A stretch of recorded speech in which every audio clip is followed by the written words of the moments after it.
And so this is why we are here, and this is the meaning of retreat.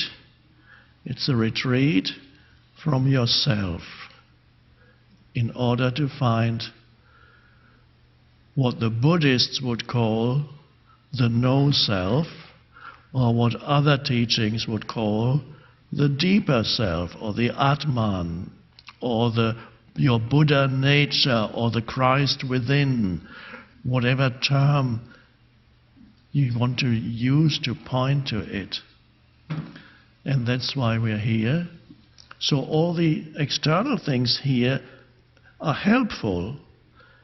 It's easier here to connect with the depths of who you are and realize the depths of who you are.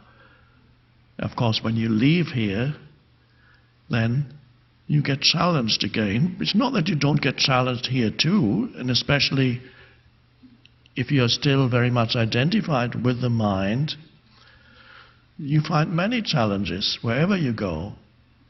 This isn't right. Don't like that. He doesn't look very spiritual to me.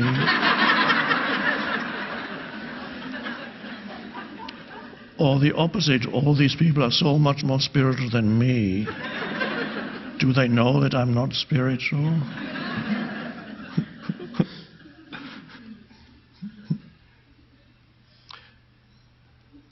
So the practice is to voluntarily, as much as possible, relinquish identification with the thinking mind and your usual self.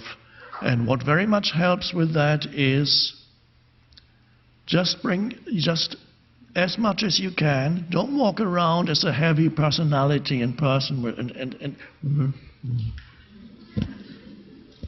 No, walk around as a light, as a field of conscious perception, and like a little child that goes and look at everything. In other words, presence practice. Here, it's more easier than in your usual surroundings.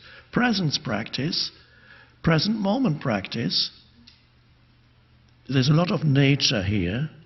I recommend taking walks in nature, looking at the trees, at the sky. There's a lake, the grass, the flowers, many, many lovely things. Be as present as you can and alert. And as you walk around from one building to another, from here to there,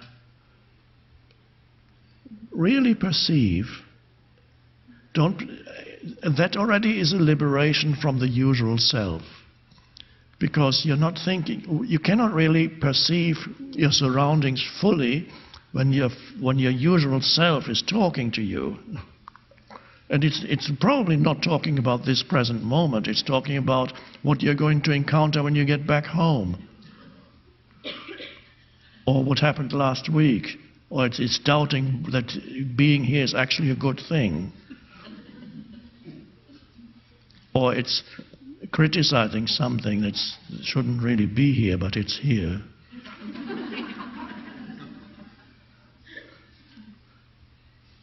You don't want to, because that's not a retreat. You haven't really retreated. You've retreated on the external level, but you have not used this opportunity to retreat from your usual self, your usual mind. So use the opportunity and retreat from the usual self, which is your usual mind. And the quickest way to that is alert presence. And you may notice,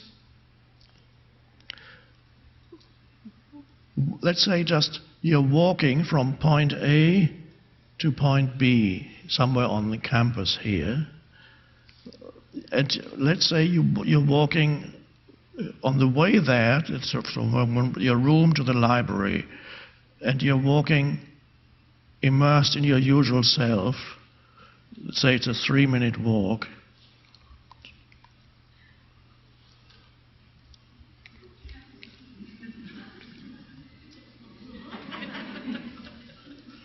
And then suddenly you wake up in the library, perhaps you open a book that says, "Be present." And then you walk back from the library and suddenly you go, amazing shift. Your entire world has been transformed. The way in which you experience the world, or your reality, has completely shifted into something different. You're suddenly a field of consciousness that is perceiving the multiplicity of life in the universe. In fact, it feels that you are a manifestation of this universe perceiving itself. And you see so much aliveness and beauty all around you, and other senses are part of that also. There's not just the visual. You listen, there's the sounds, there may be birds, other sounds. You breathe in the air. You hear the sound of your steps on whatever it is, gravel, if there's a sound, or you sense the softness of the grass. And you look at the sky without labeling very much. You don't need to mentally call it what it is, what for. You know what it is without calling it what it is. You don't need to have a mental comment that says, "Oh, that's a lovely sky, I wonder if the weather is going to last." No, you don't need that. And this is the discovery that you don't need that. When you need it, you have it. But if you want to tell somebody the weather forecast, you have it. But you don't need it. You perceive more deeply by not labeling. And that is the retreat from the mind. And then it becomes a true retreat. So you walk from point A to point B as in that sense of a sense of wonder. And then you sense there's not only then what you perceive through your senses, because after all, that is the surface reality. It's beautiful. But as you perceive the beautiful surface reality of multiplicity of life forms, you can also sense an underlying stillness or presence as yourself. I can sense it at this moment. At this moment, words come out of my mouth, but I can sense the place where these words originate. And they do not originate in my mind. My mind becomes an instrument for it. It formulates the words, but the words originate from a deeper place.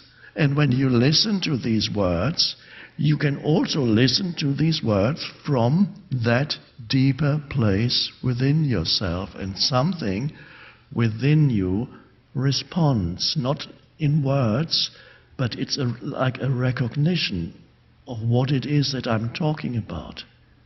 And so you can, as I speak from that deeper place of alert stillness, you can listen from that deeper place of alert stillness.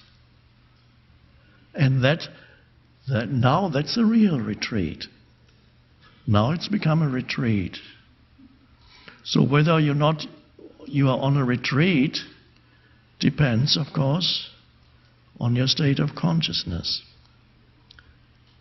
So use the opportunity of being here, and as much as possible, let go of the usual self, which includes your life situation that you've left behind temporarily. Everybody has one. You have a certain life situation that's to do with where you live, who you live with, the job you have, your financial situation, even your health situation. It's all to do with your life situation. But you don't want to be a walking life situation. Because then you have to juggle all these things in your mind to keep them going. What about this and what about that?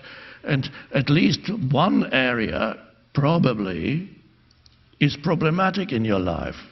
Whether it's your living situation, your home, whether it's your relationship situation or your marriage or whatever it is, or whether it's your financial situation or your job situation or your health situation, it's unlikely that there's not at least one that's quite problematic. And for many of you, it's more than one. There may be even some of you if all these are problematic. But do you want to walk around as a problematic sense of self? Not saying, I'm going to ignore all these problems and never take any more action for the rest of my life. No, it's not that. But when you don't need that, why be burdened by that? And right now, there's nothing you can do about any of it. So why not step out, transcend your life situation, and I use that term in The Power of Now, instead of being immersed and carrying around with you your life situation as a burden, a continuous burden, a burdensome sense of self. Instead of that, be the life. You are life. You're not just a life situation. You are life. You are an expression of the one life that manifests as the universe. Underlying the universe, there is the oneness of life. You are that one life that was there before the Big Bang, if there was a Big Bang. You are the one life, the one out of which the whole universe came, and not only out of which the whole universe came, out of which the whole universe continuously comes. Continuously brings forth life, new forms. And you are that. And so, isn't that a much more satisfying way of being in this world than a walking, problematic life situation? You are life. So, and here on this retreat, it's the recognition that you are a manifestation of the universe, of the consciousness that underlies the universe, and you are that universe experiencing yourself, or the universe experiencing itself. And you go, it's all so wonderful.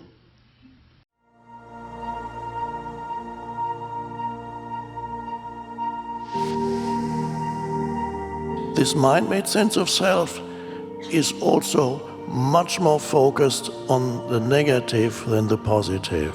To be free, you awaken to who you are beyond your history and your life situation.